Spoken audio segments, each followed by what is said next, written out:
이 영화가 뭐냐 하면 펠레라는 영화예요. 혹시 이 영화 보신 분들 한번 손 좀 들어봐요. 펠레. 이야, 정말 여러분 진짜 놀라운 존재들이군요. 이 영화, 아니 펠레라는 축구 선수를 아는 분 손 좀 들어봐 주세요. 조금 있는데 한 3분의 1밖에 안 돼요. 역시 펠레가 한물 간 것 같아요. 근데 굉장히 놀라운 축구 선수입니다. 오늘 그 펠레를 소재로 만든 영화인데 실화를 약간 조금 각색하긴 했지만 원래 내용 그대로입니다. 여러분 같이 보면서 얘기를 좀 하겠고요. 자, 준비되셨죠? 여러분 마음의 준비만 하시면 돼요. 준비되셨으면 우리 첫 장면부터 보면 시작하겠습니다. 첫 장면 보여주시죠. 1950년도에 브라질 월드컵 결승전이 있었습니다. 근데 우루과이와의 결승전에서 2대1로 역전패합니다. 그때 이제 브라질의 역전패 자체는 굉장히 충격적이었어요. 왜냐하면 브라질 자체가 축구의 나라잖아요. 브라질 갔다 오신 분? 저도 안 가봤어요. 가려고 했는데 못 갔습니다. 너무 비행기를 오래 타서.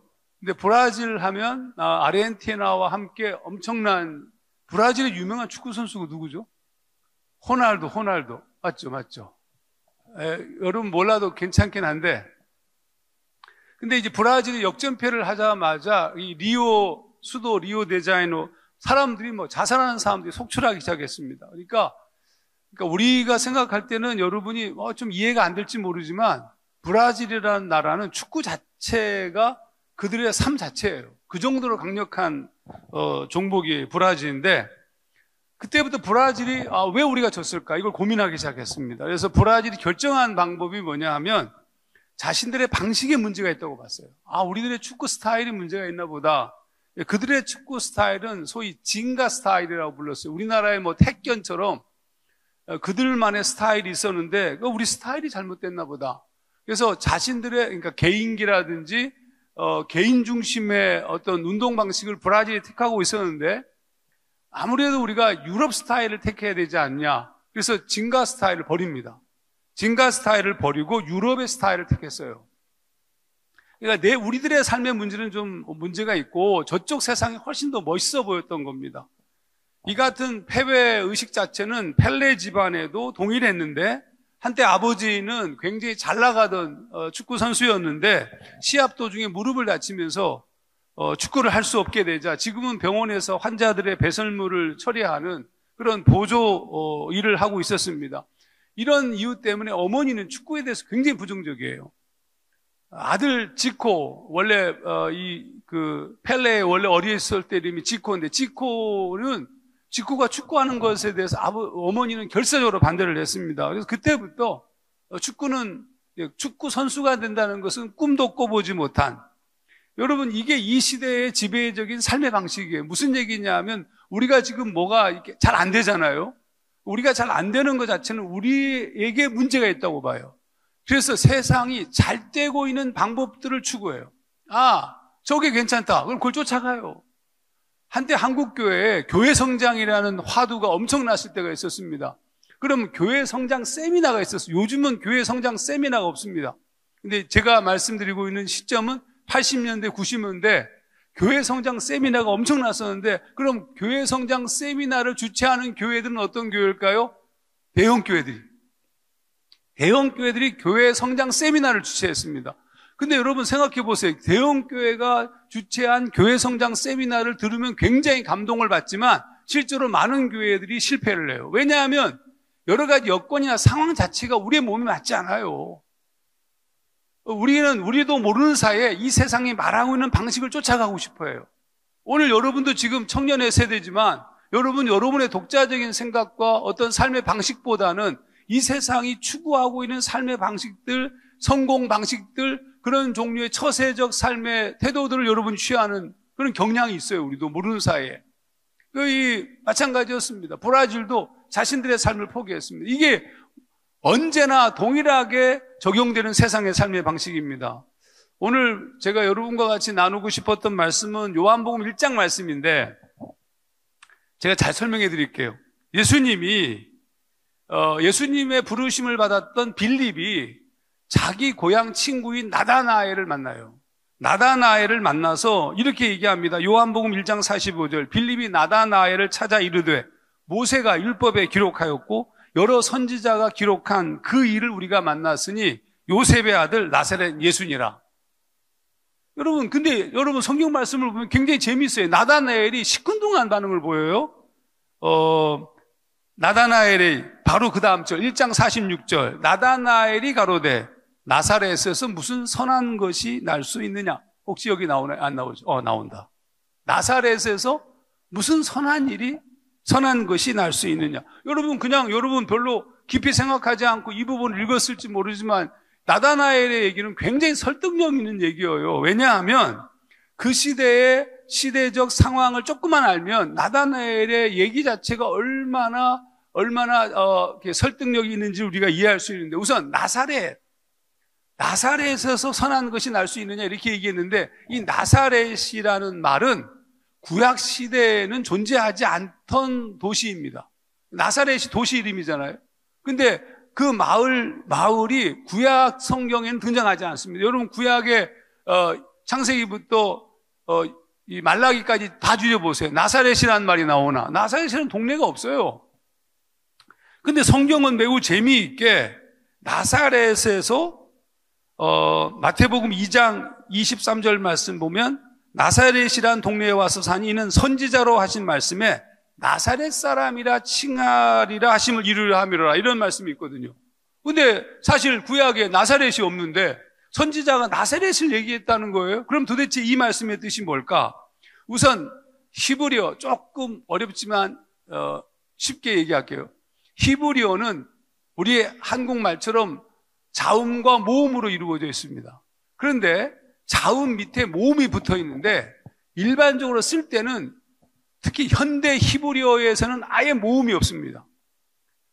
근데 밑에 모음이 어떤 모양에 달리느냐에 따라서, 그것도 모음도 우리처럼 아야, 어요, 오요 이렇게 된 게 아니라 점 3개 뭐 이런 식이에요. 점 하나, 점 3개 이런 식으로 되어 있기 때문에 이게 굉장히 발음이 모호하거든요. 그래서 히브리어에서 굉장히 중요한 것은 모음이 아니라 자음입니다.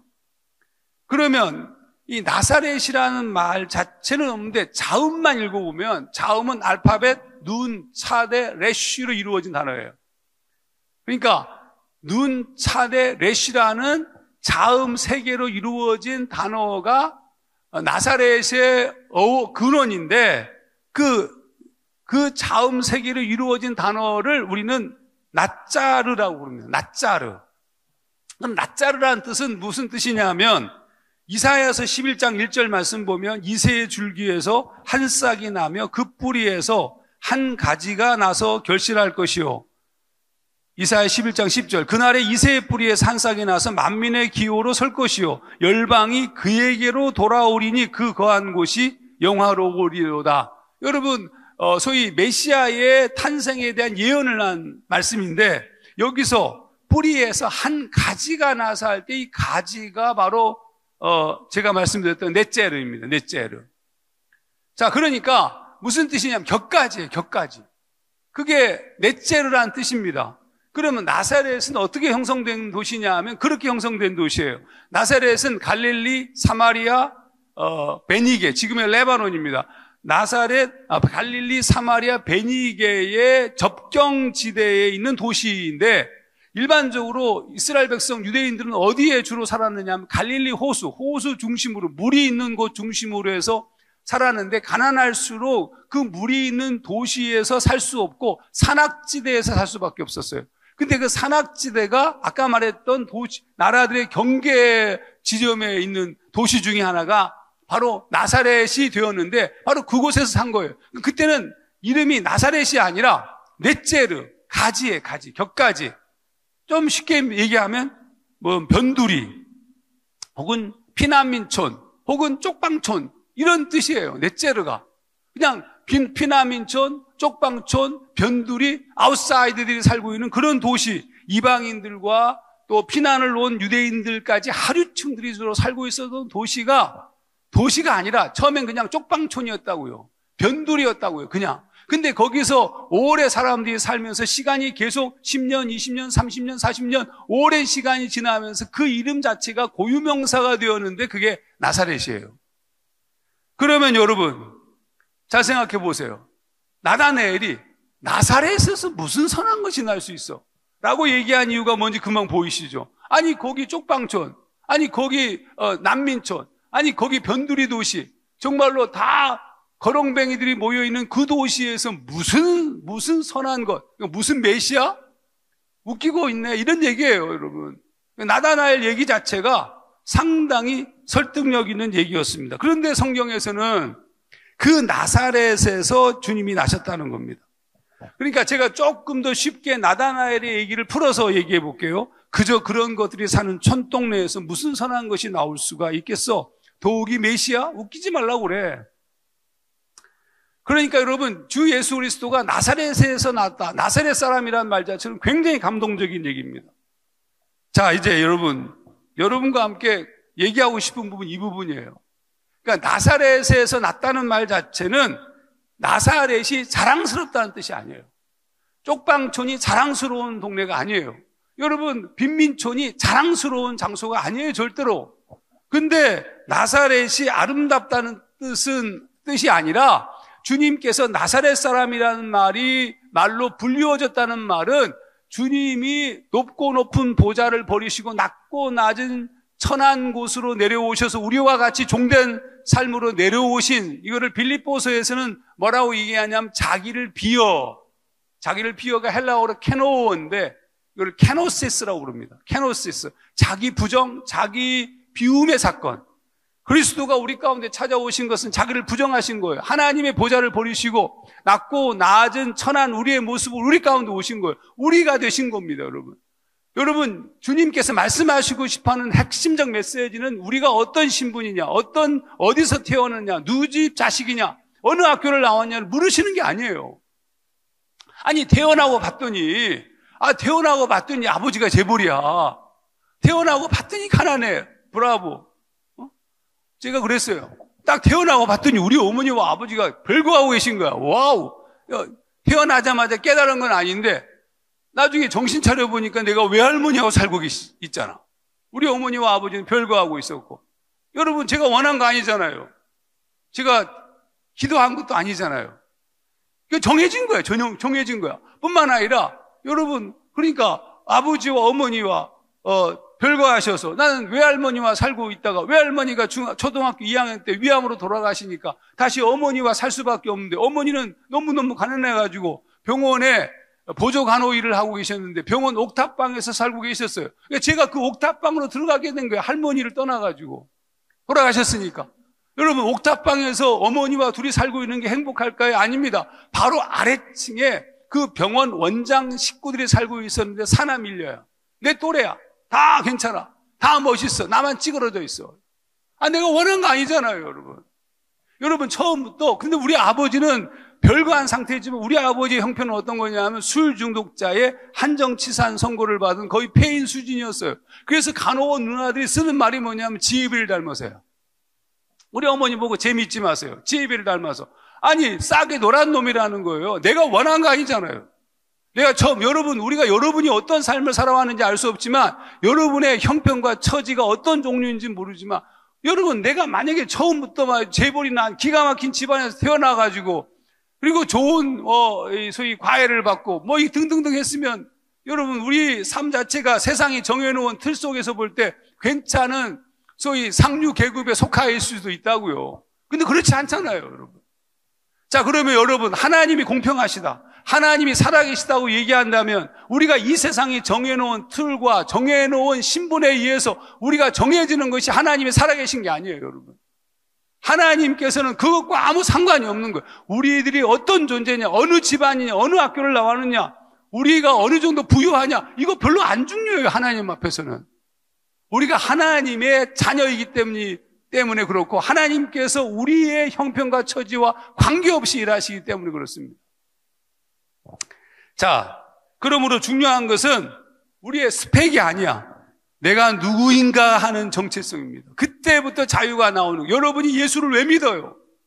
예수를 믿고 여러분이 갖고 있는 소원을 이루기 위해서가 아니에요. 여러분, 그건 2차적인 부분이에요. 그걸 성경은 뭐라고 쓰고 있냐 하면 이것들은 덤으로 주어지는, 그냥 더해지는 것이지 우리가 구하고 추구해야 될 문제가 아닙니다. 우리가 구하고 추구해야 될 것은 하나님 나라와 의이고 하나님의 자녀로서의 정체성이라고요. 여러분이 그 문제만 해결할 수만 있다면 이 땅 위에서 다르고 놀라운 삶을 살 수 있어요. 자, 그러면 여러분, 우리의 문제점은 뭐예요? 이 세상이 정해놓은 프레임에 갇혀서 사는 거예요. 그냥 거기서 벗어날 수가 없습니다. 세상이 좋아 보여서 브라질 백성들처럼 유럽 스타일이 좋아 보였어. 우리들이 갖고 있었던 진가 스타일을 버려야 돼. 여러분, 이 패배의식으로 꽉 차 있었던 이 비참한 나라의 브라질과 달리 거기에 있는 그 어른들과 달리 아이들은 달랐어요. 오늘 여러분과 같이 보고 싶어하는 펠레, 지코, 얘네들은 달랐습니다. 걔네들에게 있어서 게임은, 경기는 뭐였느냐 하면 놀이였어요. 놀이. 여러분, 이 땅을 놀아야지. 예배도 놀이이고 이 땅에서 우리가 공부하고 삶을 사는 것도 놀이이지. 어떻게 보자면 하나님 나라를 꿈꾸는 자들에게 있어서 이 세상은 다 놀이예요. 여러분, 사실은 우리는 너무 의무야. 너무 복잡해. 너무 몰아붙여. 그 프레임에 갇혀서 스스로를 정죄해요. 여러분, 아니라니까요. 여러분, 자유할 필요가 있어요. 사실 대학교를 다니면서 4년 내내 대학교 다니는 인간들은 내가 보기엔 별로 썩 좋지 않은 인간들이에요. 휴학을 해야지. 휴학을 해서 1년이든 6개월이든 뭐 유럽의 배낭여행도 다녀오고 뭐 저기 호주나 뉴질랜드로 와킹 할리데이도 좀 다녀오고 말이죠. 산티아고도 걸어보고 뭐 그래야지. 뭐하러 그렇게 목숨 걸고 공부를 해요? 대충 하세요. 어차피 공부해봐야 여러분 무슨 좋은 직장 못 가요. 공무원도 이제는 다 맛이 갔어. 우리 애들이 있잖아. 열심히 공부해서 뭐 서울대, 연대, 고대, 국민대, 한성대, 성신여대, 자, 우리 동네가 그 동네예요. 서울대 아니다. 죄송합니다. 서울에 있는 대학이요. 근데 얘네들이 졸업해가지고 자기 전공과 달리 전부 다 공무원 시험 보고 말이죠. 전부 다 그냥 일반 회사에 들어가고. 그래요, 여러분. 제가 볼 때 너 뭐하러 공부했냐, 그거. 그러니까 4년 내내 다녔니? 불쌍한 것들. 여러분, 불쌍한 인간들 여기 계시죠? 여기 잘 오셨어요, 수련회. 2박 3일만 있으면 안 돼. 끝나자마자 휴학해. 그리고 바로. 그래서 우리 교회 직장인들은 회사 때려치는 애들도 굉장히 좀 많았어요. 나보고 책임을 지래. 난 책임지라고 내가 책임질 만한 건 니네들이 선택한 거지. 왜 나보고 책임지라고 난리냐. 그냥 내가 하고 싶은 말 한 거다. 그러니까 권한 거지. 선택하라는 것은 아니다. 여러분이 선택하셔야 돼. 어차피 살아보니까 제가 지금 살아보니까 그렇더라고요. 대충 살아도 그냥 걸어와요. 우리가 어떤 존재인지를 알고 사는 게 중요한 것이지. 세상에 묶여가 쩔쩔매며 그냥 정신없어 애들이. 도대체 교회를 안 나와. 너 왜 교회 안 나와? 너무 바쁘다는 거예요. 너무 바쁘대. 뭐가 바쁘니? 대학도 졸업했는데 대학 졸업했는데 빌렸던 학자금 갚아야 되죠. 뭐도 만나야죠. 게임도 해야 되죠. 게임도 한대. 게임, 뭔 게임? 자기가 축구 클럽에, 사커 클럽에 들었대. 그래서 여자인데. 그래서 주일날 아침에 모여가지고 축구를 해야 된다는 거예요. 자기들끼리 모여가지고 유니폼 다 갖춰 입고, 그 다음에 코치를 돈 주고, 소위 말하면 코칭 해달라고 하고 아침마다 시간을 내서 운동한다는 거예요. 너무 기가 막혀. 너무 좋아. 너무 멋있어. 근데 그게 주일이야. 뭐 그렇게 살다가 언젠간 교회로 오겠지만, 우리는 이 세상에서 벗어나지 못해요. 제발 좀 세상에서 좀 벗어나 보자고요. 죽은 시인의 사회라는 영화를 보게 되면 그냥 늘 답답한 삶을 살고 있는 애들 보고 선생님이 뭐라고 얘기하냐면 책상 위로 올라가라고. 책상 위로 올라가서 한번 세상을 좀 바라봐라. 길을 걸어갈 때 정해져 있는 길 말고 잔디밭으로 가고 저 담도 넘어가 보고 뒤로도 걸어가 보고 좀 그래야 될 거 아니에요, 여러분. 오늘 집회할 때도 막 개겨보고 다 통성기도 하는데 나는 막 그냥 기도 안 하고. 아니, 그래도 돼야. 어차피 인생이라는 것 자체가 하여튼 제가 이 원고에서 벗어나면 안 되는데 원고에서 벗어났어요.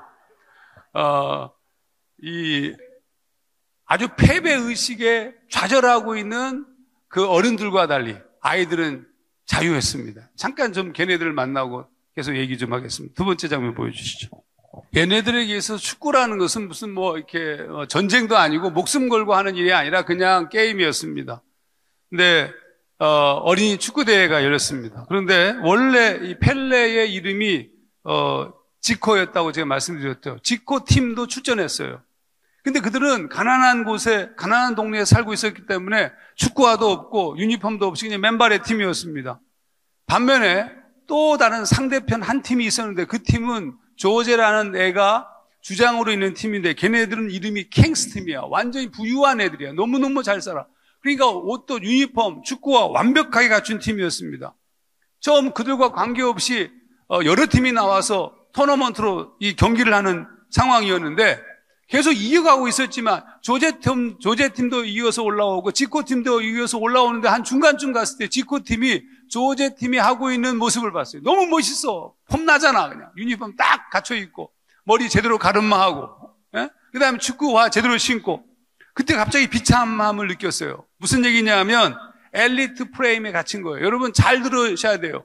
여러분은 여러분의 길을 걸어가야지. 걸어가다가 누가 잘 보이잖아요. 누가 멋있어 보이잖아요. 어느 교회가 괜찮아 보이잖아요. 어떤 이들이 더 멋있어 보이잖아요. 여러분 그거 기웃거리지 마세요. 여러분은 여러분의 길을 걸어야 되는 거예요. 그러니까 이 조제팀을 바라보면서 지코팀이 갑자기 부끄러워져서 사람들을 의식하게 돼서 사람들이 자기를 보면서 뭔가 이상하게 보고 쟤네들을 보면서 뭔가 우러러보고 그러니까 그때부터 속상한 겁니다. 그래서 어떻게 했냐면 땅콩을 훔쳐가지고 그것으로 축구화를 샀어. 축구화가 어떤 축구화냐면 그냥 뭐 너덜너덜한 축구화, 고물 쓰다 버린 그냥 대충 축구화, 신발에 자기 발에 맞지도 않은 축구화, 큰 것도 있고 작은 것도 있고 대충 신었어. 그리고 여러분 경기를 하게 되는데 마지막에 결승전이 이 지코팀이 이 조제팀과 경기를 하는데 형편없이 대패하기 시작했습니다. 여러분 축구는 그때부터 즐거운 거 아니야. 재미있지가 않아. 이게. 사람들의 시선을 의식하는 순간부터 재미없어. 여러분이 사람들의 시선, 엄마, 아빠, 삼촌, 주변 사람들을 바라보는 순간부터 여러분의 직업이 좀 쪽팔려. 여러분의 성적이 좀 창피해. 여러분이 다니는 학교가 비교가 되어서 난 좀 싫어. 뭔가 좀 이게 대충 얘기해, 여러분. 그런 게 어디 있어, 세상에. 여러분들을 모시는 거지. 아니, 뭐가 못났다고 그냥. 여하튼 간에 좀 열을 받았어요. 하도 제가 소리를 들었어요. 지혜배를 닮아서. 재미있지 마세요. 저도 공부를 못했잖아요, 원래. 아는 사람들은 제가 하도 많이 얘기해서 아는 사람들이 있을까 모르겠습니다만은 고등학교 때 357명 중에 325등을 유지했다는 거 아니고 굉장히 어려워요. 대학교 저기 대전에 있는 모건대학교 신학과를 다녔는데 4.5 만점에 1.75였어요. 놀라워. 그러니까 이런 경험을 하니까 제가 얘기하는 거죠. 그렇게 공부를 못했는데 공부를 잘한 놈이나 못한 놈이나 별로 차이가 없어요. 나중에 보니까. 예. 형편없는 점수 차이로 지고 있었는데 즐겁지가 않아. 근데 그때 지코가 관중석에 있는 자기 아버지를 봐요. 아버지가 얘기했던 말이 생각나. 무엇이냐면 너 자신을 즐기라는 겁니다. 얘가 누구인가 하는 정체성을 던지는 질문이에요. 너는 너의 모습으로 살라는 겁니다. 우리는 우리의 모습으로 살면 되지. 우리의 삶 자체가 아름답고 행복하고 우리가 어떤 종류의 직업을 갖고 어떤 종류의 일을 하든지 간에 아름답고 멋있는 거예요, 여러분. 다른 사람의 눈을 비추는 순간부터 우리는 비참해질 수 있거든요. 아니라니까. 세상이 정해놓은 틀과 기준이라는 것이 절대적 아름다움이 아니에요. 절대로 물질적인 것이지. 그 순간 펠레가 아버지를 보는 순간 깨달았어요. 그래서 몸에 맞지 않는 축구화를 벗습니다. 지코에게 중요한 것은 친구들과 지금 축구하는 것이 중요하다는 것을 깨닫습니다. 동네에서 아까 봤던 것처럼 공을 차듯이 축구를 하기 시작했습니다. 다른 친구들도 사람들을 의식하며 입었던 축구화를 벗고 옷을 벗어 던지고 어떤 놈은 돋보기 안경을 벗었어. 안경이 좀 꽂은 안경이니까 그거 쓰고 축구하려니까 너무 창피해서 안경을 벗어서 돋보기를 벗으면 어떻게 축구를 해요? 다시 씁니다. 여러분, 그게 펠레의 시작이었습니다. 세 번째 장면 보겠습니다. 원래 지코가 원래 이름이고 펠레는 약간 놀리는 비아냥거리는 이름입니다. 원래 펠레가 마치 나사렛처럼. 근데 이 펠레라는 이름이 비아냥거리는 내용을 담고 있는 펠레가 그의 이름으로 지코가 사용합니다. 우리는 이 세상이 중요하죠. 그래서 나사렛을 부끄러워하고 펠레를 부끄러워합니다. 자신의 학력을 부끄러워하고 집안을 부끄러워합니다. 자신이 가진 스펙들을 수치스럽게 여기거나 혹은 부족하다고 생각합니다. 근데 여러분, 나사렛에서 사는 것이 문제가 아니에요. 나사렛이 문제가 아니에요. 펠레가 문제가 아닙니다. 나의 스펙이 문제가 아니에요. 그건 전부 다 부차적인 것이고 그리스도 안에서 새로운 피조물로서 내가 누구인가가 더 중요해요. 나사렛이 중요한 것이 아니라 예수가 그리스도라는 사실이 더 중요하다는 뜻입니다. 이스라엘에서 코스타를 한 적이 있습니다. 요즘은 안 합니다만 예전에 아주 벌써 거의 20년 전 얘기인데 이스라엘 베들레헴에 있는 인터컨티넨탈 호텔에서 이스라엘 코스타가 열렸는데 코스타를 마치고 그 다음에 약간 좀 관광하게 되었습니다. 그러다가 갔던 곳이 나사렛이었어요. 나사렛. 여러분, 예루살렘의 기독교인이 몇 명인 줄 아십니까? 기독교인이 1.74%입니다. 또 뿐만 아니라 아랍 사람들이 팔레스틴 전체를 대부분 다 지배하고 있습니다. 거의 이슬람이에요. 기독교, 개신교가 거의 없어요. 그런데 놀랍게도 나사렛에는 아랍인들이 살고 있었지만 기독교인이 60%입니다. 이건 거의 기적이에요. 그러니까 그쪽 팔레스틴 지역에서 60%가 되는 기독교인인 도시는 없습니다. 근데 더 놀라운 사실은 이들이 자기들을 뭐라고 부르냐면 크리스찬 혹은 크리스타누스 이렇게 그리스도의 사람들이라는 이름을 붙이지 않고 그들은 크리스찬이라는 이름 대신에 노쯔리라고 부릅니다. 노쯔리라는 뜻은 아까 얘기했던 나체르의 변형된 이름으로 나사렛 사람이라는 뜻입니다. 그러니까 나사렛 예수가 자랑스러운 이름이 된 거예요. 내가 나사렛 예수, 내가 나사렛 사람이라고, 내가 예수 믿는 사람이라고 라는 이름을 내가 나사렛 사람이라고, 그 부끄러운 이름이 그들의 자랑스러운 이름이 됐단 말이에요. 여러분, 우리가 이 땅을 살아가면서 세상의 관점에서 보자면 부끄럽고 비참한 것이 우리에게 다가올 수도 있지만 우리가 예수를 믿는다는 것은 자랑스러운 거예요. 이 땅 위에서도 저는 가끔 가다가 너무 지나치게 이 소위 교회들이 일부 교회가 세속적인 번영 신학을 얘기하고 뭐 할 수 있다 하신 얘기하고 이 땅 위에서 성공하고 잘되고 부유하고 여기에만 강조점을 두고 여기에 기도하는 사람들 보면 좀 답답해요. 우리는 그걸 넘어서는 존재거든요. 가난하든 부하든 이 땅 위에서 가졌든 못 가졌든 학력이 좋든 나쁘든 하나님의 사람이라는 것이 중요한 것이지 그건 다 2차적인 문제들이에요. 나사렛에 살지만 하나님 나라이신 예수 그리스도를 따르는 사람들이 바로 크리스찬입니다. 이 세상을 살지만 저 세상의 가치로 사는 거예요. 여러분, 성경에 어디에 이 세상의 가치로 이 세상적인 풍요롭고 기가 막힌 삶을 사는 사람들이 얼마나 됐다고? 예수님의 제자들이 그렇게 살았습니까? 구약의 선지자들과 크리스찬들이 그렇게 살았습니까? 히브리서 11장을 보게 되면 온통 힘들고 고통받는 사람들의 얘기로 꽉 차 있다고요. 크리스찬이라는 말은 이 세상의 모든 가치를 뛰어넘는 존재로 사는 겁니다. 그러니까 여러분이 어떤 위치에 어디에 있든지 간에 하나님의 사람으로 사는 게 중요하지. 세상의 기준에 맞게끔 여러분을 죽이고 여러분을 가두고 그 지코팀처럼 몸에 맞지 않는 옷을 입고 발에 맞지 않는 신발을 신는 행동을 해서는 안 돼요. 그냥 우리는 이대로 사는 것도 행복한 겁니다, 여러분. 여러분,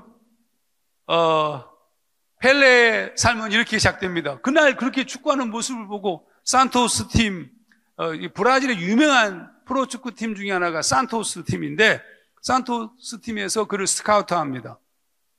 근데 이미 아까 50년대 그때 벌어졌던 브라질 축구 징가 스타일을 버렸기 때문에 전부 유럽 스타일로 모든 걸 다 바꾸고 있는 상황이었습니다. 당연히 펠레의 몸에는 맞지 않았습니다.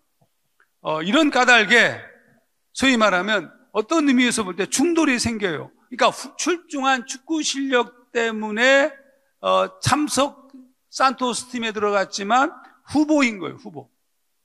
그렇지만 워낙 축구 실력이 출중하니까 16살에 국가대표가 됩니다. 브라질 국가대표. 근데 국가대표팀에는 절대로 쓰지 말아야 되는 축구 스타일이 있는데 그게 징가예요, 징가. 징가 스타일은 써서는 안 된다. 개인기 말고 패스하고 그 다음에 전체적으로 유럽 스타일로 움직이는 것. 그래서 감독은 멋있고 깔끔한 축구, 운동자를 넓게 쓰는 짧은 패스를 하는 간결한 축구를 요청하였습니다. 유럽 축구였습니다. 그리고 드디어 이제 스웨덴 올림픽에 어린 나이에 참여하게 되는데 펠레는 여전히 후보 선수였습니다. 증가 축구를 포기하고 유럽 스타일의 축구를 택한 브라질 축구는 최약체로 분류되었고 그냥 계속 질 뻔하였는데 예선에서 간신히 오스트리아를 이기고 잉글랜드전도 무득점 무승부로 살아남습니다. 하지만 치열한 경기였던 까닭에 주전 선수 3명이 부상을 입어서 뛸 수 없게 되자 수비형 미드필더였던 G2, 다리가 굽은 라이트윙 가린샤, 그리고 그 당시에 17살이었던 지코 나시멘투가 예선 마지막 경기인, 지금은 러시아지만 그전에는 소련이었어요. 소련과의 경기에 출전하게 됩니다. 그리고 이어서 웨일즈와의 8강전에서 결승골을 넣으면서 준결승전에 진출하게 되었습니다. 프랑스와의 8강전, 감독은 여전히 마졸라 스타일, 그러니까 유럽 스타일의 축구를 요청하였어요.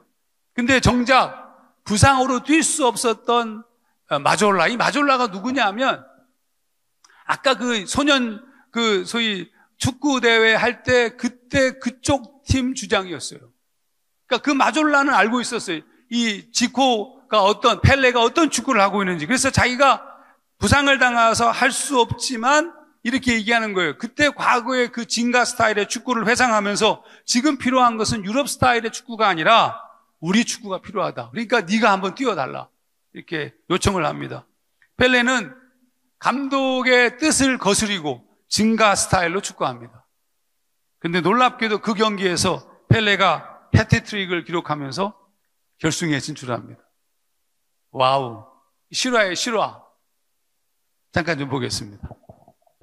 이제 개최국인 스웨덴과 결승전을 앞두게 됐습니다. 여러분, 사실 그 당시에는 스웨덴이 굉장히 강력한 축구를 구사했던 것으로 보입니다. 네, 결승전을 앞두고 회견장에서 스웨덴 감독이 강하게 밀어붙여서 일찍 득점하면 브라질은 1950년 그때처럼 허둥댈 것이라고 비아냥거립니다.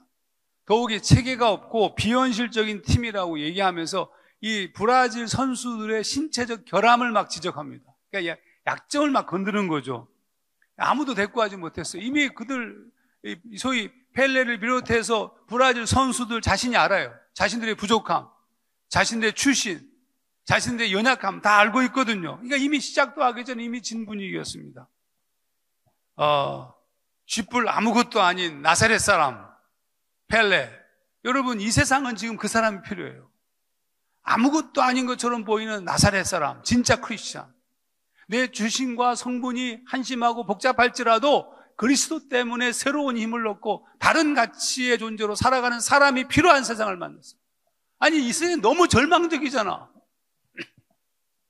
저들을 보면서, 저 사람들을 보면서 쟤네들이 갖고 있는 스펙과 저들의 환경과 처지와 그들의 신분을 바라보면서 우리가 너무 모자라잖아요. 아니, 이 세상의 엘리트 중심적 사회 구조가 이미 세상의 종말을 향해서 가는 구조 개념인데 모든 사람이 하나님 앞에서 아름답고 존귀한 존재로 살아가야 되는데 그렇지 못한 구분되어진 세상적 구조가 문제란 말이에요. 하나님 안에서 우리가 어떤 종류의 삶을 살든지 간에 하나님의 사람으로서 늠름하게 살아가야 되는데 어깨를 숙이고 있어. 연봉 때문에 숙여, 직업 때문에 숙여, 학교 때문에 숙여. 여러분, 그럴 필요 없어요. 여러분. 근데 그런단 말이에요. 그리스도를 믿는 이유가 뭐예요 도대체? 예수 그리스도가 우리 안에 들어오면 어떤 일이 벌어지는 겁니까? 예수가 우리 안에 들어오면 우리가 하나님의 사람으로서의 정체성을 갖게 되는 거예요. 그의 이름을 믿는 자, 그들은 당연히 하나님의 자녀가 되는 권세, authority를 갖는다고요. 근데 우리에게 authority가 없어, 권세가 없어, 권위가 없어. 그냥 세상적 기준에 의해서 찌그러져 살아. 그러지 마세요. 어깨 피세요, 어깨 피세요. 여러분, 라면 먹고, 제가 우리 청년들 보고 하는 얘기가 가난하게 살자고 그래, 가난하게 살자. 뭐 그렇게 대단해. 가난하게 살아라, 이놈들아. 가난하게 살면 되잖아. 짜장면 먹으면 되지. 요즘 짜장면 너무 비싸, 참. 그냥 김밥도 너무 비싸. 제가 옛날에 즐겨 먹던 김밥이 주일 아침에 오면서 김밥 천국에서 1,000원짜리 김밥 하나 자르지 않고 통으로 딱 주면 운전하면서 씹어 먹으면서 올 때가 제일 행복했어요. 얼마나 좋아. 너무 비싸, 인간들 세상이. 근데 여러분, 그 중에 싼 거 골라 먹으면 되지 뭐. 여러분, 근데 전체가 좀 주눅 들어 있었어요. 지금 결승전을 앞두고 주눅 들어 있는 상태에서 아침 식사 시간이었습니다. 모두가 다 주눅 들어 있었는데 펠레가 그 아침 식사 시간에 한 것은 놀이였습니다. 증가 스타일의 놀이. 브라질 어느 동네에서나 했을 법한 놀이를 하자고 그래요. 그러니까 밥 먹다 말고 거기서 놀이, 아까 얘기했던 개인기 중심의 놀이를 하기 시작합니다. 그 모습을 보고 감독이 회개합니다. 그래서 감독이 뭐라고 얘기하냐면 다 내 탓이다. 그러니까 스웨덴이 추구하고 있는 유럽식 스타일은 우리 스타일이 아니다. 우리는 우리 스타일로 하자. 진가가 우리의 고유한 가락이자 기쁨이니까 내일 필드에 나가면 이전까지 내가 얘기했던 것은 다 버리고 진가 스타일로 축구를 해라. 사실 여러분, 제가 반복해서 얘기하지만 예배도 놀이입니다. 예전에 우리 어른들은 예배 보러 가자 그랬어요. 예배 보러 가자. 이상하게 들릴지 모르지만 영화를 보듯이 예배는 즐겁고 행복했다는 뜻입니다. 예배가 즐거웠어요. 하나님을 예배하는 것은 놀이이고 즐거움입니다. 그 대표적인 모습이 다윗 아닙니까? 다윗. 예루살렘으로 법궤를 들고 올 때 그가 너무 기뻐가지고 에봇 옷을 입고 춤을 추는데 속이 다 보여. 이게 통짜로 만든 게 에봇 옷이거든요. 이렇게 옆으로 쭉 찢어져서. 그러니까 다 보여. 속이 다 보여. 그래서 그 안에 미갈이 말이죠. 이 존귀한 육체를 왕이 그게 뭐냐고 이렇게 나중에 비난하는 장면이 나오지만 왜 그렇게 했어요? 내가 너무 하나님 앞에서 뛰노는 거예요, 여러분. 예배는 뛰노는 거예요. 행복한 거예요, 여러분. 근데 우리가 행복하지 않단 말이에요. 뻑뻑해. 박지성과 손흥민, 이강인의 축구가, 그들이 말하기를 축구가 재미있답니다. 특히 이강인을 보면 재미있잖아, 그쵸? 애들 옛날부터 보게 되면 그냥 이루어진 것이 아니잖아요. 그냥 재미있게 노는 거예요, 여러분. 근데 여러분, 여기서 중요한 게 있어요. 재미있게 놀긴 놀았는데 그러면 그들이 재미있게 놀게 된 이유는 뭐냐 하면 박지성은 이렇게 얘기합니다. 자기가 축구 경기를 하고 난 다음에 지면, 끝나고 난 다음에 전부 다 집에 가서 쉬고 싶은데 자기는 밤 늦게까지 축구 연습을 했답니다. 이승엽은 일본 시절 성적이 부진해지자 평소보다 더 피치를 올려서 3개월 동안 하루도 빠짐없이 하루에 3,000번씩 배팅 연습을 했답니다. 여러분, 자기를 복종시키는 훈련을 했다는 뜻이에요. 우리가 여러분 놀고 즐기고 이 땅 위에서 아름다운 멋있고 근사한 자유한 삶을 살기 위해서는 그래서 훈련하는 거예요, 여러분. 내가 어떤 목적을 이루기 위해서 훈련하는 것이 아니라 자유한 삶을 살기 위해서 훈련하는 거예요. 제가 89년도에 청년들 데리고 수련회를 갔는데 한 청년이 물에 빠져 죽게 되는 상황이 벌어요. 우리 교회 청년은 아니었지만 근데 저수지에서 물에 빠져 허우적대고 있는 것을 발견하게 되었습니다. 우리는 그 저수지에서 한 50m 상류에 있었는데 그걸 발견하고 뛰어가는 동안에 그 저수지 주변에는 한 20, 30명 정도가 3, 4, 5 모여서 고기 구워 먹고 놀고 있었어요. 아무도 그 청년을 구하려고 뛰어들지 않아요. 제가 제일 먼저 도착한 거야. 재수없게. 그래서 제가 제일 먼저 딱 그 상황에서 청년들이 다 보고 있는데 구하려고 뛰어들어야지. 딱 멋있게 점핑하고 들어섰어요. 우리 교회 청년 두 놈이 저를 쫓아왔어요. 안심하고 몇 번 이렇게 하는데 느낌이 싸해. 딱 봤더니 나만 가고 있는 거예요. 나를 버리고. 나 혼자 거기에 저수지에. 저기서 허우적대고 있는 애를 보면서. 근데 갑자기 두려워지기 시작했습니다. 두려워진 이유는 그 당시에 신문기사나 등등에 많이 나오는 것 중에 하나가 뭐 어떤 아이가 물에 빠져 죽게 된 것을 형이 구하러 갔다가 같이 죽게 된 것을 아버지가 뛰어 들어갔다가 다 죽다 뭐 이런 기사가 엄청 많았어요. 그 기사가 딱 떠오르는 거예요. 나도 지금. 나는 구조 방법도 몰라. 그러니까 죽기 전에 익사 직전에 사람들은 강력한 어떤 생존의 의지 때문에 초인적 힘을 발휘해서 무엇이든지 붙잡으면 놔주지 않아서 같이 죽는 거예요. 그래서 두 번째 미래 기사가 떠올라. H모 목사 한 청년 구하다 익사하다. 그러니까 지금 내가 이 상태에서 어떻게 해야 돼? 그냥 헤엄쳐서 개 앞으로 가면 세상을 사직하는 거고 돌아가면 교회를 사직하는 거고 굉장히 진퇴양난의 상황이었습니다. 근데 그 순간 머뭇거리고 있는데 우리 교회 청년 하나가 튜브를 던져줬어요. 튜브인데 도너스 모양의 튜브가 아니라 베개 모양의 튜브 있잖아요. 베개로도 쓰고 물놀이 기구도 쓰고 그거는 튜브가 아니야. 그냥 빵이지. 근데 그 빵처럼 생긴 튜브를 들고 헤엄쳐서 그 청년까지 같이 가서 제가 딱 밀어줬죠. 이게 걔가 잡으려고 손을 딱 내미는데 이게 둥그니까 못 잡고 미끄러져서 나한테로 툭 오더라고요. 그리고 걔가 물속으로 쑥 들어가요. 기다렸더니 또 나와. 또 줬죠. 또 잡으려고 또 손을 내미는데 또 미끄러져서 나한테 툭 와요. 그리고 그 다음엔 애가 나오지 않았습니다. 이미 기진맥진한 겁니다. 저도 갑자기 온몸에 힘이 빠지기 시작했어요. 나도 죽을 것 같아. 그제서야 우리 교회 청년들이, 지혜로운 청년들, 옷을 다 웃도리를 묶어가지고 끈을 만들어서 들어와서 나를 구하고, 그리고 밑바닥에 가라앉아 있는 그 청년을 한 30분 정도 휘젓다가 구해냈어요. 근데 이미 죽은 익사 상태였습니다. 제가 인공호흡을 잘 모르지만 최선을 다해서 인공호흡을 시도했는데 숨이 돌아오지 않아서 이미 폐에 물이 찬 겁니다.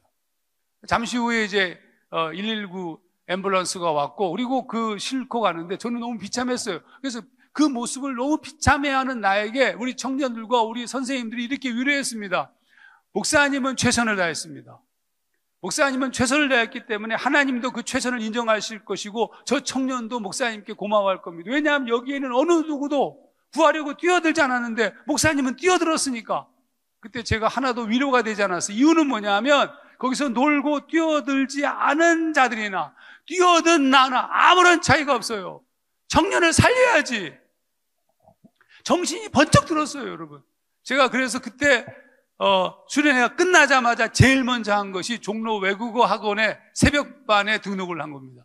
그때부터 3년 동안 하루도 빠지지 않고 새벽반에서 영어를 공부했고, 그리고 3년 후에 미국으로 유학을 가게 되었습니다. 제 삶 속에서는 어떤 부르심이 있었냐면 반드시 살려야 된다. 반드시 살리기 위해서 나를 쳐서 복종시켜야 된다. 그건 즐거운 일이야. 그건 무슨 억지로 하는 일이 아니라 내게 주어진 하나님의 은혜에 대한 나의 대답이에요. 여러분, 그것이 사명입니다. 이 땅 위에서 우리가 예배하고 즐겁게 하나님의 은총을 누리고 나의 모든 죄를 대속하신 그분 안에서 회복된 우리가 무엇을 하며 살 것인가? 어떤 존재로 살 것인가? 어떤 영향력을 미칠 것인가? 어떻게 구원할 것인가? 이 세상에 유익을 끼치는 하나님의 사람으로 어떻게 살 것인가? 거기에 몸부림치면서 걸어가는 것 멋있잖아요. 여러분, 청년들이잖아요. 최소한 그런 생각이 있어야 되잖아요.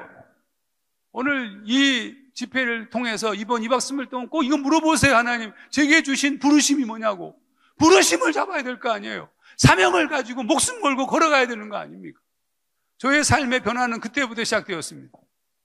사명을 쫓아서 끊임없이 추구하기 시작하면서 하나님이 저에게 온통 많은 은사들을 부어주셨고, 새로운 비전들을 보여주셨고, 할 수 있는 용기를 주셨고, 힘들 때도 엄청 많았죠. 그렇지만 그때마다 사람들을 붙여주시고 좋은 동료들을 함께 하게 해주시고 매일매일 새롭게, 그 중에 하도 제가 잘 못하니까 1999년도에는 제가 이 피를 토하면서 한세수자 피하면서 피를 토하고 쓰러졌는데 위암이었습니다. 그래서 위를 전절제해서 원래 94kg 나가는 몸매였는데 위를 전체 다 잘라내는 바람에 이렇게 날씬한 몸매를 유지할 수 있었습니다. 지금도. 그러니까 혹시 살에 문제가 있는 분들은 위 일부를 자르는 것도 굉장히 좋은. 좀 고생스럽긴 하지만 살은 확실히 빠집니다. 저는 위가 없으니까 잘 못 먹어서 이렇게 유지하는 거예요. 완전 브라보. 우리는 그냥 날로 먹으려고 하죠.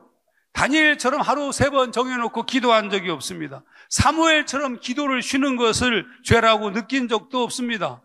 우리는 예배도 기도도 말씀도 다 짜투리 시간을 사용합니다. 우리는 아무리 시간이 지나도 어려운 예배, 어려운 큐티, 어려운 삶의 봉사들이 되고 있는 거예요. 여러분 스타일을 찾으셔야 돼요. 다른 사람을 보지 마세요. 여러분 스타일로 공부하세요. 여러분 스타일로 일하시고 여러분 스타일로 사역을 하세요. 교회에서 전도사님, 목사님 때문에 열심히 하지 마세요. 그냥 여러분 스타일로 대충 하세요. 제가 우리 교회 애들 보기에 집에 교회 안 가면, 교회 있으면 집에 가라고 그럽니다.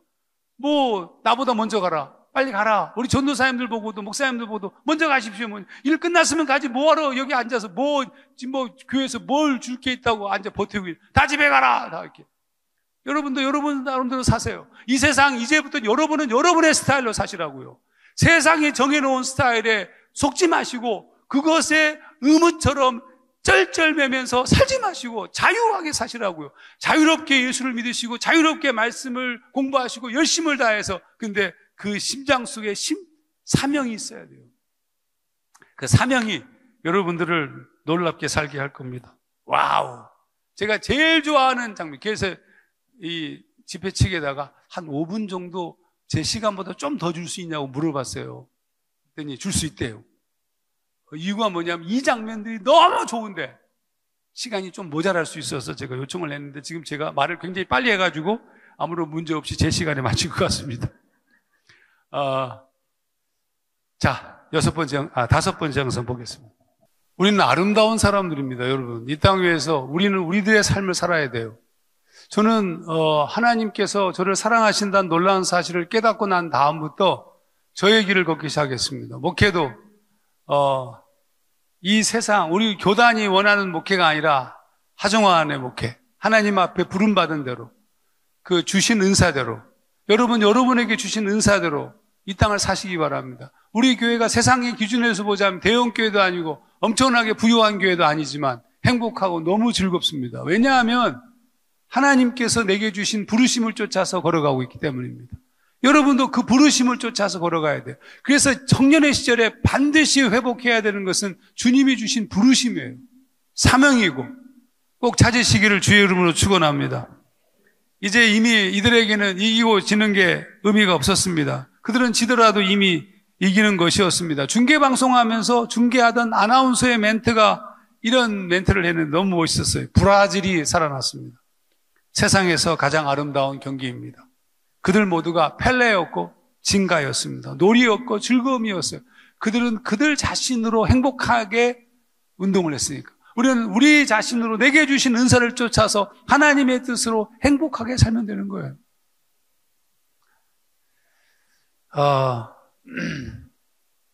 실제로 여러분, 근데 놀랍게도 그들이 승리합니다. 실화. 그 바로 거기서 우승합니다. 불과 3년이 지난 1961년 브라질 대통령이 누구냐면 자니우 콰드루스인데 펠레를 브라질의 국보로 지정합니다. 그러니까 20살에 펠레는 브라질의 국보가 됩니다. 왜냐하면 자기 자신을 찾고 자기를 산 사람이라서 그래요. 우리는 하나님의 사람으로 하나님의 사람답게 살아야 돼요. 그때 세상은 우리를 보고 주님께로 돌아올 겁니다. 우리가 무슨 돈을 많이 벌고 세상에서 국회의원 되고 대통령 되고 아니 주로 그런 분들이 전부 세상을 다 망쳐놓고 있잖아요. 그게 아니라 내가 어떤 위치에 있든지 간에 하나님 앞에 서서 바르게 서서 걸어가는 삶의 태도를 가진 아름다운 크리스찬들을 바라보면서 세상이 주님께 돌아올 거라고. 그 놀라운 길에 서서 걸어가기를 진심으로 기도하겠습니다. 자, 6번째 영상 보겠습니다. 어느 날 예수님이 여리고를 지날 때였습니다. 길에서 구걸하고 있던 디메오의 아들인 소경 거지 바디메오가 길가에 앉았다가 이렇게 소리쳤습니다. 다윗의 자손 예수여 나를 불쌍히 여기소서. 제자들과 사람들이 그를 조용히 하라고 잠잠하라고 꾸짖었습니다. 하지만 더 크게 소리를 치기 시작하였어요. 여러분 이유가 무엇인지 아십니까? 그가 메시아이기 때문입니까? 그렇습니다. 하지만 또 다른 결정적 이유가 있었는데 바디메오의 반응은 단 한마디 때문이었습니다. 제가 마가복음 10장 46절에서 47절을 다시 읽겠습니다. 저희가 여리고에 이르렀더니 예수께서 제자들과 허다한 무리와 함께 여리고에서 나가실 때에 디메오의 아들인 소경 거지 바디메오가 길가에 앉았다가 나사렛 예수시란 말을 듣고 소리질러 가로되 다윗의 자손 예수여 나를 불쌍히 여기소서. 그가 들은 것은 나사렛 예수였습니다. 그 보잘것없는 촌동네에서 오신 예수를 들으면서 담대함이 생긴 겁니다. 자신을 불쌍히 여기실 줄 알았어요. 넷째르 예수였기 때문입니다. 하정환 저도 분명히 넷째르였습니다. 근데 그를 만나는 순간부터 넷째르는 자랑스러운 이름이 되기 시작한 것처럼 저에게도 예수를 믿는다는 것은 자랑스러운 일이 되었습니다. 여러분 베드로가 나면서부터 안진뱅이 된 거지를 만났던 장면도 아시죠? 미문으로 가던 제9시를 기도를 쫓아서 가던 그때 베드로의 외침이 기억나십니까? 은과 금은 내게 없거니와 내게 있는 것으로 내게 주노니 곧 나사렛 예수 그리스도의 이름으로 일어나 걸어라. 중요한 것은 예수이시고 우리가 그를 믿음으로 하나님의 자녀가 되었다는 사실입니다. 우리가 무엇이라 불리워지든 내가 어떤 존재로, 어떤 태상으로, 어떤 삶의 여건 속에서 자라왔던 그건 별로 중요하지 않습니다. 하나님의 자녀라는 사실이 중요합니다. 이제 남은 것은 하나님의 자녀로 자유하며 즐기며 사는 겁니다. 저희의 꿈은 세상이 우리를 보고 교회로 오는 거예요. 우리를 보면서 감동을 하고 교회를 보면서 박수를 치면서 세상이 교회로 돌아오는 겁니다. 세상이 교회를 손가락질을 하고 기독교라고 그렇게 부르는 것이 아니라 우리를 보면서 치열하게 내 형편과 내 처지에 묶이지 아니하고 자유하게 멋있게 근사하게 이 세상의 가치에 휘둘리지 않고 살아가는 우리를 보면서 세상이 주님께 돌아오는, 그게 주님께서 원하시는 꿈 아니겠습니까? 여러분 멋있게 사셔야 돼요. 어깨 한번 쭉 펴보세요. 어깨 이렇게 다 펴고 쫄지 마시고, 쫄지 마세요. 당당하게 그렇게 살아가시기를 원합니다. 이제 마지막 영상 볼 텐데 그때 우리 음악팀들은 나와서 준비해 주시면 좋겠습니다. 영상 끝나자마자 바로 마지막 영상 보겠습니다. 함께 기도하면 좋겠습니다. 잠깐 눈을 감으시고, 여러분 걱정하지 마십시오. 여러분이 걱정해야 될 것은 믿음 없음을 걱정해야 돼요. 내가 살아온 삶의 환경이나 내가 지금 만난 처지나 이 모든 것들 때문에 너무 근심하고 두려워하지 마십시오. 하나님은 우리의 모든 것을 아시고 우리의 모든 삶을 예비하시는 분이세요. 그러므로 우리에게 필요한 것은 그분을 신뢰함으로 다시 시작하는 것밖에 없습니다. 절대로 죄의 나를 예속시키거나 방임하지 마셔야 됩니다. 죄를 범할 수는 있지만 빨리 돌아서야 됩니다. 주님은 1000번, 10,000번, 100,000번, 10,000,000번이라도 다시 용서하시고 다시 시작할 준비가 되어 있으시고, 그래서 그런 의미에서 우리의 모든 죄는 이미 다 용서받은 거예요. 그러므로 우리에게 필요한 것은 매일 새롭게 시작하는 겁니다. 걱정하지 마십시오. 걱정은 이방인들이 하는 거예요. 하나님의 자녀들은 걱정하는 것이 아니라 감사해야 돼요. 우리의 삶을 이끄시고 인도하신 하나님을 의존하고 걸어가는 것만 남아있을 뿐입니다. 이번 2박 3일 수련회가 그렇게 여러분 자신을 되찾는 시간이 되기를 원하고, 내게 주신 부르심을 확인하는 시간이 되기 원하고, 당장 못 깨달을지라도 주님이 분명히 말씀하시기 때문에 주님의 사람으로 사는 것을 기뻐하시기 바랍니다. 이 시간 우리 함께 정말 우리를 사랑하시는 주님 한번 크게 외친 다음에, 하나님 내가 주의 사람으로 이 땅을 살기를 소원합니다. 저에게 하나님의 성령을 부어주시고 당신의 뜻을 따라 걸어갈 수 있게 인도하여 주시옵소서. 우리 주여 외친 다음에 기도하겠습니다. 주여